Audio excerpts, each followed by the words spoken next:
I believe AI is going to get into everything, man. Horror, comedies, and everything. But I'm not. I'm kind of like in the middle point. I don't. I'm not one of those paranoids that feel like, oh, in 5 years nobody will have a job.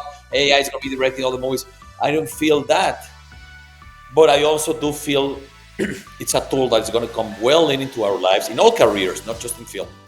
Hi, welcome to Mojo. My name is Ivan Zapata, and I'll be your host for this week. For a couple of years now, horror has been the genre most consistently praised for its originality, success, critical acclaim, and overall reach with the audiences. It's become a platform for both new and old Hollywood to converge and find common ground in a style that feels more authentic than ever. Now, my guest for this second episode is Mexican director and writer Isaac Ezban. With more than 17 genre projects under his belt, including El Incidente, Los Parecidos, Párvulos, Parallel, among many, many others, Isak, I think, knows his way around horror and thrillers. He is now the first Mexican director tasked with bringing a Stephen King novella to film. So again, welcome to Mojo, and here is my conversation with Isaac Ezban.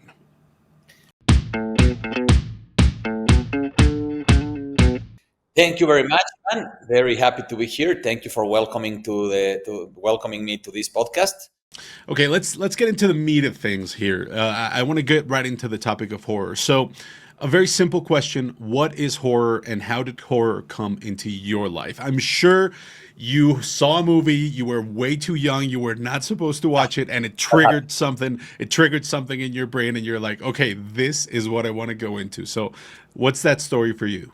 That totally happened. Horror for me is really it's just the best way to talk about the present, to talk about society, to talk about our lives, to talk about our problems as humanity.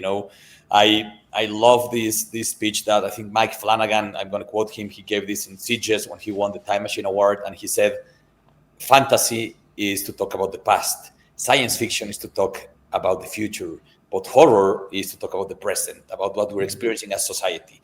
And I totally agree with that. But going back to my beginnings and how I discovered horror, first of all, I want to say it's actually quite strange that I like horror so much because as a kid, I used to be a kid that was very much afraid of everything.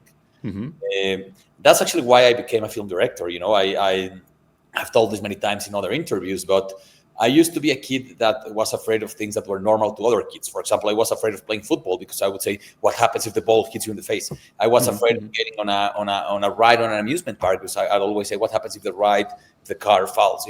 So I became a huge fan of going to the movies and going to the theater because I loved how you could experience all types of stories of realities, experiencing all types of feelings, including adrenaline and horror and adventure, but without risking anything. So it was like my safe space. I'd love to go there. And then, I feel like as a kid, and I see it now with my kids, you develop a relationship with horror that is very, very like a duality, because on one side of things, you're curious to hear more about horror. You have this morbid curiosity to hear about creatures and monsters and bad guys, and at the same time they keep you up at night. But as a kid, going to Blockbuster was one of my favorite activities. You could even buy the popcorns there and everything. And I remember seeing the horror section and being truly afraid of that horror section and just glance at it from afar. And then the first horror movie I watched when I was 10 years old, and it really changed my life, was Scream. Wes Craven's Scream. Yeah, a bit too young. So on point. Yeah. On I was point 10 watching years old, Scream. and I remember, I didn't even see it in the theaters. I couldn't get in, of course, but I remember my neighbor had like a DVD. Actually, here it is. The Scream DVD. There it is. Have it. This is the first horror movie. Perfect. First horror movie I saw. VHS, yeah, perfect. Scream, Gritantes de Morir. That's why I have it here, Yeah. I remember I saw this, and I remember how I became quite, like, I was afraid of the tape. I was afraid of watching the VHS tape, like holding it. And now I see Scream, and it's not even, you wouldn't even call it per se a horror movie. Some people say it's a horror comedy. Some people say it's like auto-referential. Horror parody, Yeah. But as a 10-year-old, that movie freaked the shit out of me. But not only the horror aspect, also I became obsessed like with the characters, the relationships, and even like seeing them as if they were real people, like trying to think about their past and their backgrounds. And I remember I saw it like 4 times in that summer, and I made my brother, my little brother, and my cousins watch it. It's That strange movie, because for me it was, for me when I was young, it was the one I like most vividly remember, like that experience. It was Blair Witch Project. I was a little bit older. I don't know, maybe, I don't know, 13, 14. But that one really hit me because I followed all the, the online thing and the website, and you need to go and it's actually a real story, and then you go into the theater, and so that one for me was that. But I want to go back a little bit into the thing about choice, and how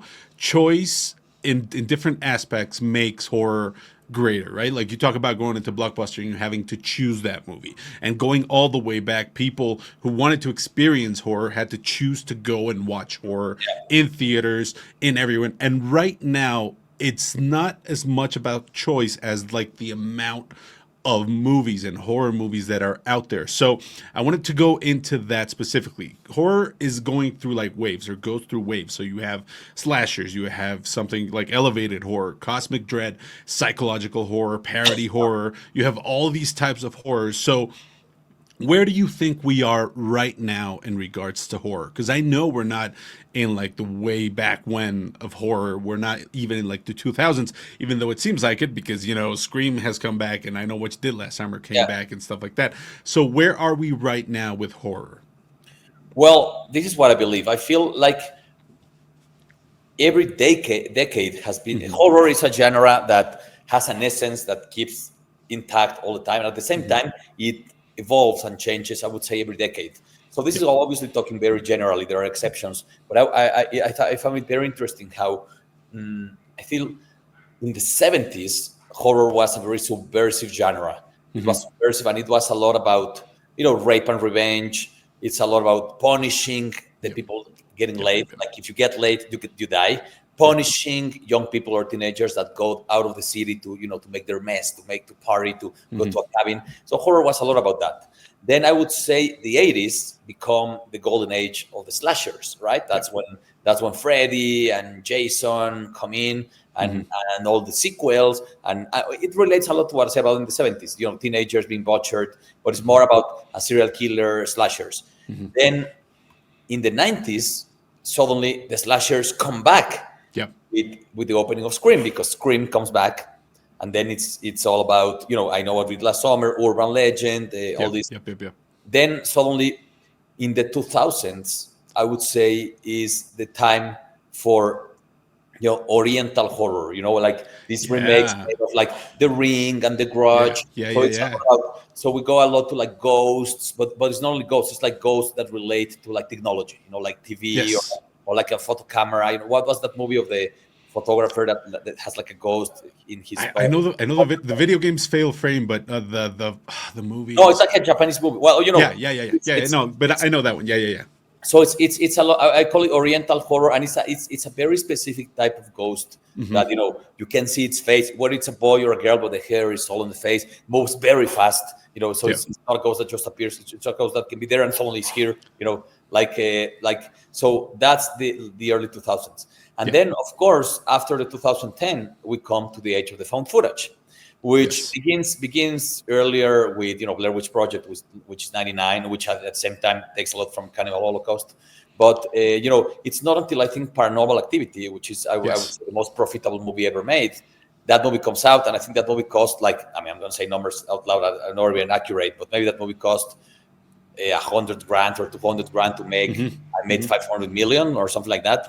And after that, all the sequels on that, and the found footage becomes a big aspect of connecting technology with horror. And then of course, with the big boom of social media, and then with the big boom of the pandemic, we have like a new breed of found footage, which is I call it pandemic found footage live stream horror. This is like post like Dead Stream, where you have like people Zoom horror. Zoom horror, and people are making all kind of movies about that, like even like movies that are like vertical, where somebody's giving a live and something happens to them, and then I would say that this decade, or maybe this year, maybe the last year and this year, it's all been about subverting classic horror. What I mean by Classic this, horror, yes. Hmm. how do you subvert something that has already been done? Because everything has been done before. Yeah. So in order to make something new, what filmmakers and producers are trying to do is let's grab a concept that works, that is safe, is going to have an audience, but let's subvert it. And what I mean by subverted is, for example, a haunted house movie, but from the perspective of the ghost, Yeah. presence. Yeah. Yeah. Yeah. Yeah. A slasher, a classic slasher of a killer butchering teenagers, but from the perspective of the killer, in a most violent nature, right? I just saw last week a Good Boy, a Yeah. horror movie from the perspective of a ghost, and the other, I mean, from a dog. A dog. Yeah. Yeah. Yeah. dog. Yeah. And then the other thing I would say is like the last 10 years or so that has been very big in horror is this term that a lot of people hate, but actually kind of love using it, which is elevated horror. There we go. That was going to be my next topic. I wanted to the go reason into why I I wanted love to go into elevated horror. Yeah. Okay, Yeah. so elevated horror, I believe, it's a term, of course, created by the critics and the reviewers, Yeah. where because horror has always been a genre that has to be seen with scrutiny. As a genre that always has to be seen as, it's not a genre that can win awards. It's not a genre that is not considered serious cinema by academics, by critics. But then these movies, like It Follows, like The Witch, start coming up, and these movies are suddenly these movies are like Sundance hits, and critics are liking it, and critics cannot supposedly like horror, so they create this term called elevated horror, which is in a way a horror that takes itself more seriously. I mean, how I would describe elevated horror is not your classic jump scare horror. It's not a classic haunted house story. It's the opposite to James Wan, And I love James Wan. I mean, I'm a huge fan of the Conjuring. The jump scares. Yeah. I love that. But James Wan and the Conjuring is what I would call traditional horror. Traditional horror done right. And then elevated horror is a horror that is not going to be a jump scares. It's a movie that maybe it's going to be like a drama for most of the movie, like for the first hour or so, it's going to be drama. And it's a movie that's going to use horror to reflect on a theme that is either very human or very social or very profound. I would say the four main exponents of elevated horror. In the last decade for me are, of course, David Robert Mitchell, which he only made one horror movie, but it's a big one, which is It Follows. Of course, Ari Aster, which maybe he's not even a horror filmmaker now. His last movie is pandemic Western, and the one before is Charlie Kaufman-esque with Right. But he made two great elevated horror movies, which are Hereditary and Midsommar. Robert Eggers, of course, with The Witch and The Lighthouse, and I would say Jordan Peele. Jordan Peele, definitely, like Get Out, which is using, and all these movies use horror. Midsommar is really a breakup story through horror. Get Out is a story about racism, social injustice and racism. So these filmmakers start using that, and I would say elevated horror is the horror that suddenly starts winning awards, the horror that starts playing in big major festivals like Cannes, like Sundance. Of course, a lot of people hate it when I use that term. What I say is, hey, if somebody is elevating a material, genre, a story, it should be called like that. It should be. That doesn't mean the other horror is not good.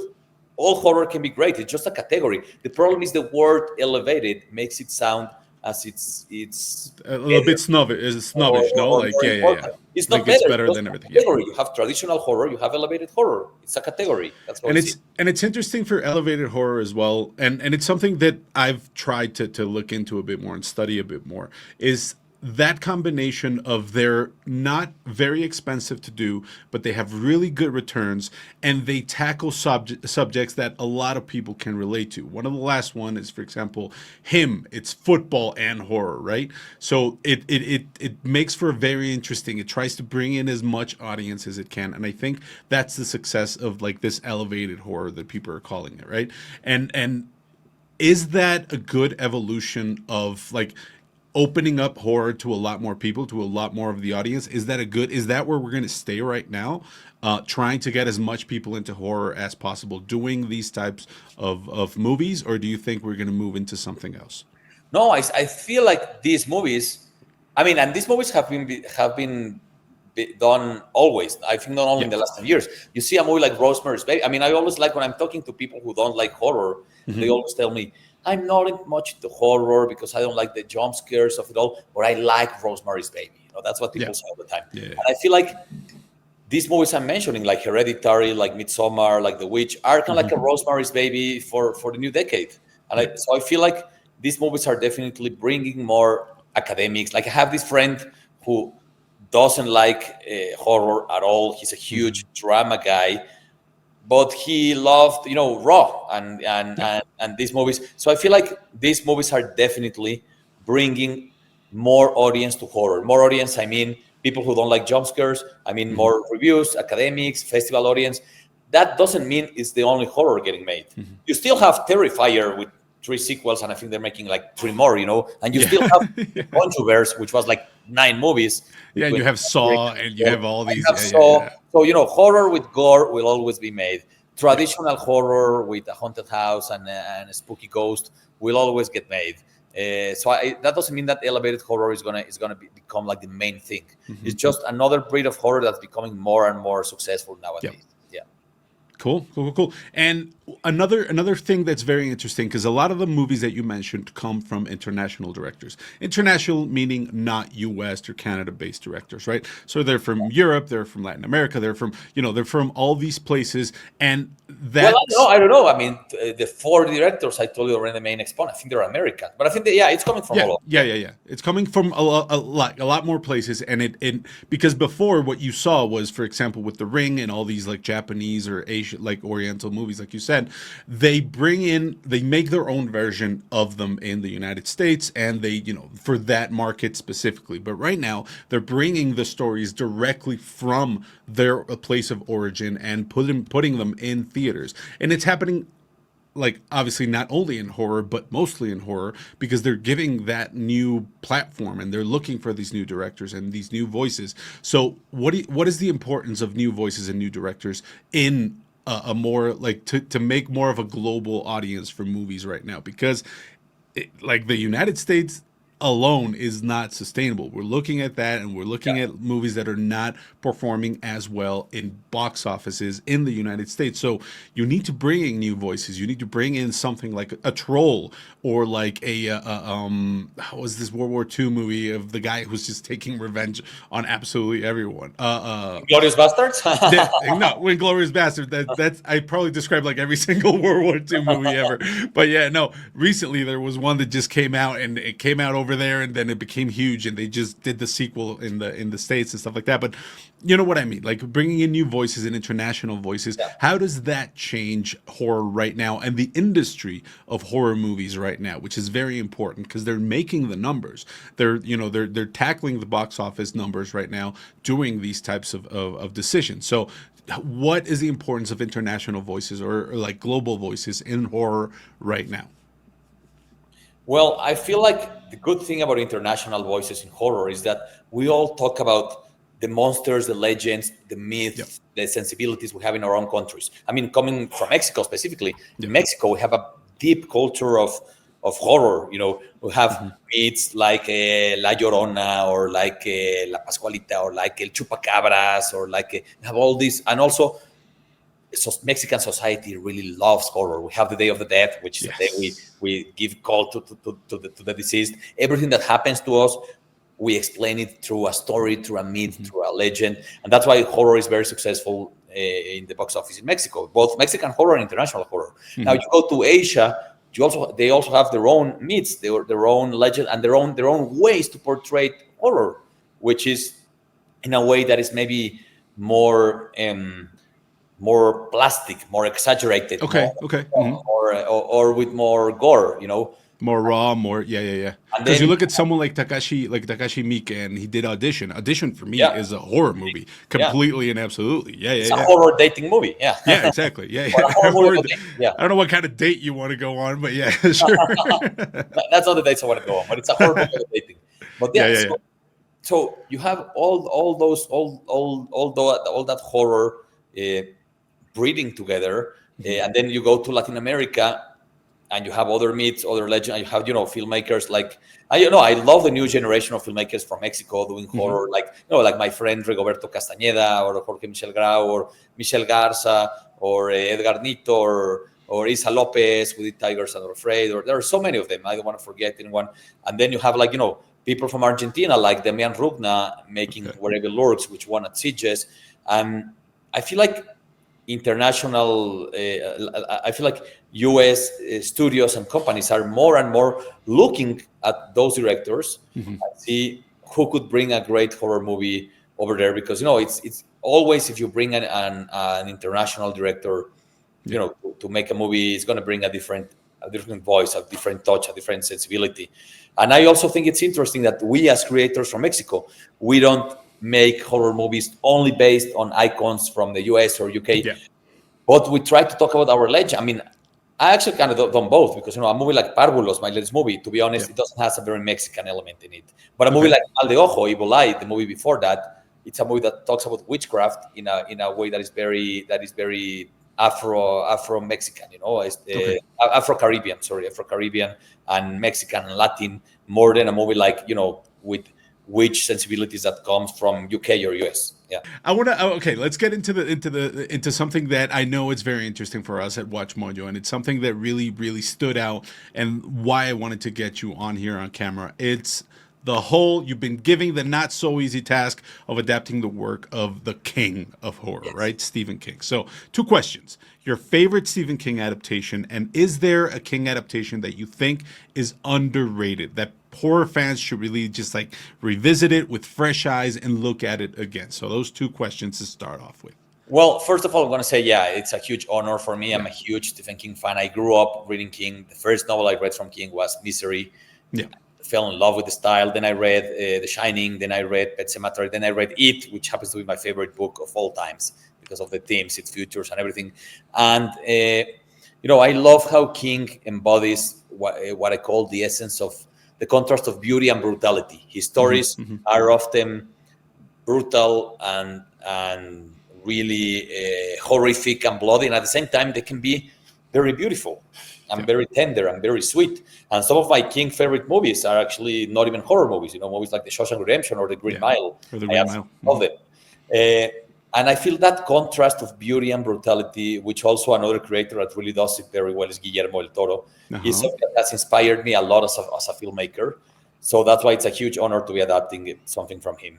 And then to answer your question, obviously my favorite King adaptation happens to be also one of my favorite movies. Actually, number 2, The Shawshank Redemption. I love The Shawshank Redemption. That's my favorite movie, my second favorite movie. And a King adaptation that I consider is underrated, that people should revisit, I would say The Mist, maybe. Okay. Very That's dark. a good take. It's very dark. The ending is super dark. But No. A lot of people. Yeah. I think it falls under the cracks because how ridiculous that ending is, and a lot of people, I don't think, kind of grasped at how deep and how dark it is. So but it is very, very dark, and that decision is very, very dark. And to see it all unfold, I think it definitely needs a rewatch. So I'm right there with you. Yeah. So I wanted. Go for it. No, I would say also Doctor Sleep probably is a movie that deserves more attention to what it got. Yeah. Have you started your process of adapting Rat? Well, the process, okay, so after finishing Párvulos, which I feel is a movie that embodies really this contrast of beauty and brutality, we sent the movie to King. We got a great feedback. He loved it. He said what Isaac wants to do from him. And I wanted to do Rat, which is a story that I read on 2021. I loved it because that story, as being such a prolific storyteller, King is also probably the best one to write about writers, right? Okay. And he has all these great stories and to write about frustrated writers, like 1408, Secret Window, obviously The Shining. He has all these stories about writers. But for me, Rat is the best of them because Rat is like a survival movie about writer's block. It's like an epiphany on writer's block. And it's also one of the best stories I've read about this very complex theme of your craft versus your people, your stories versus your family. Your art versus your family, which is, that those 2 things should never compete in any sane mind. Okay. However, they still do because the day has only 24 hours. And I feel like as a filmmaker, trying to make my sixth movie and at the same time trying to raise a family, Yeah. I can relate to that. And I feel other filmmakers, other writers or authors, or even artists of any kind, or even any entrepreneur who doesn't have like a 9 to 5 job can Okay. relate to this. Anyone who has a project and a family. And I feel like that's why I wanted to do this movie. Originally Ben Stiller was attached to direct this Oh, movie, wow. Okay. or to star in this movie. Then he lost the rights, and I happened to get the rights, and at the same time, I happened to meet with Jeff Howard, which is a Okay. great horror screenwriter who co-wrote many things from Flanagan, like Midnight Mass, Haunting of Hill House, or Wow. produced Okay. Game. So it's a huge honor to be working with him. So yes, we did the adaptation together, but it's Jeff who did the screenplay, and the script was ready in March. And Ooh, then okay. looking for producers. We have some great producers who also produced The Witch and The Lighthouse. And now we are in the process of casting, which means, in order to get the finance to make the movie, like a lot of people read this press release and thought I Yeah. was, taking the plane to direct the movie. I'm explaining. No, no, no. No, it's a process. Yeah, it's a In process. Mexico, everyone needs the Eficine, which Eficine is a government fund. Yeah. You need Yep, that yep, to yep. make a movie. In US, you need actors to get finance. You need actors to get finance. The actors are the Eficine of US. So I'm waiting for actors, man. I have these 5 actors with the script from 3 months ago. I'm waiting for them Yeah. to read it, because if they like it, I can get finance to get the movie. So that's Perfect. where at the moment. Going back to the adaptation, though. So right now we are post Guillermo del Toro's Frankenstein. He says he's done with his monsters like era situation, but a lot of the things you hear right now about del Toro's Frankenstein is his adaptation, his take on the story. So how important do you think is what must be preserved or what must evolve? How do you make that decision when adapting a story that is very very particular, has very specific nuances and very specific beats to the story? How do you go about making it your own and giving it your own vision? How do you do that? At least in your opinion or in your experience with the King novella. Well, yes, of course, adapting is all about synthesizing. Okay. It's very different because the format of a novel has a huge. It's as if you were watching a movie with a huge voiceover. Because Okay. in any novel, not just in Stephen King, you're reading the voice of the character in his mind the whole time. Uh, However, for this movie, I'm you know, but this movie is very much also about the voice of the character in his head the whole time, even in the movie version. Okay. But it's a lot about choosing what you can bring and what has to be left out, what works cinematically. For example, a few things in the novella that were already there, and I had to exaggerate them. Like, for example, the presence of a storm or a sickness that the character has. I kind of exaggerated that so the stakes feel larger. Also, I changed the ending. I don't want to spoil it here, but I can say the ending of the novella is already dark. I don't know if you've read it. I've made I it have not, way, no. I've made it way darker, but not just of the Okay. sake, not just for the sake of making it darker. I made it darker because I believe it's what works for the round. What I was talking about, this big theme of your craft versus your people. I had to pick an ending that would be more round with that idea, which for me is the theme of the movie. So, Okay. so I made an ending that is more darker. King already read the script and he really liked it, which is Nice. good because that means that he likes this ending. Always a good a good omen when And that's why when it was great to work with somebody like Jeff, because I usually have a tough time synthesizing. uh-huh. It was good to work with somebody who could help me synthesize. Yeah.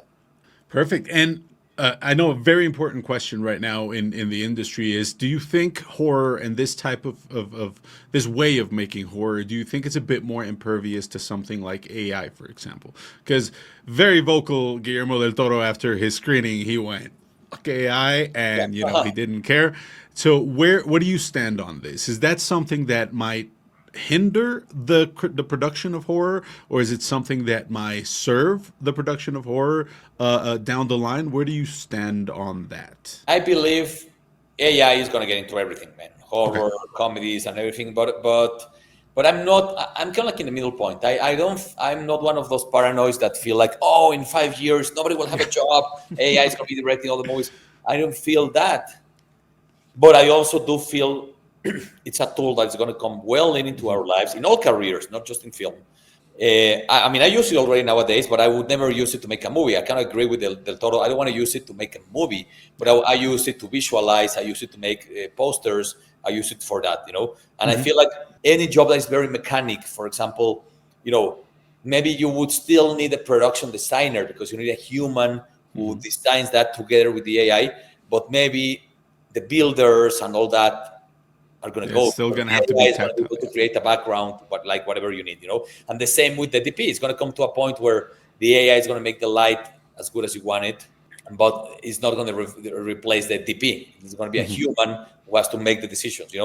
I mean, at least for now, maybe in 100 years there will be nobody, but we're not going to be able to live that. We get movies streamed right into the head. There you Because go. there's another thing too, all these things that people are saying, and I do believe it's going to happen eventually. Of okay, you're going to turn in Netflix or whatever it's called in the future, and it's going to make a movie for you with Brad Pitt as he was when he was 20 years old. That is taking place in the 50s, and it's action.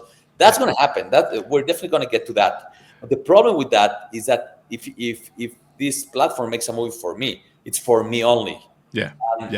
It's a collective entertainment. So people are going to still go to the movies to see collective movies that are not made by the AI. Yeah, no, I completely agree. I think the tool of AI is going to be everywhere, like you said, and like it's happening right now. Like we adopted every single tool that has come out because it just makes our job easier, and Yes. I think it elevates the creativity and the more human aspect of creating and of production. Okay, so Isak, thank you so much for this conversation, man. It was great. I'm very happy to have had this conversation with you, and thank you for hosting me and for inviting me. And can't wait to see the full podcast when you put it out there. Yeah, it'll be out there. One last thing though, this is Watch Mojo, so I'm gonna need your top 5 horror movies of the year so far. Hey, the good thing is I used Letterboxd, so I have my list. Perfect. Right. Yeah, let's see it. So let's see if I have to pick my top 5 horror movies of the year. Yeah. I would say number 1, of course, is Weapons, which also is my favorite movie of the year so far. Oh, nice. Okay. Number 2 is Together, which is also my second favorite movie of the year. Number 3 is Frankenstein by Del Toro, which is also my third favorite movie of the year. But then the list deviates because then I have other genres in my top of the year. But talking about horror, my number 4 is, of course, Sinners. Okay.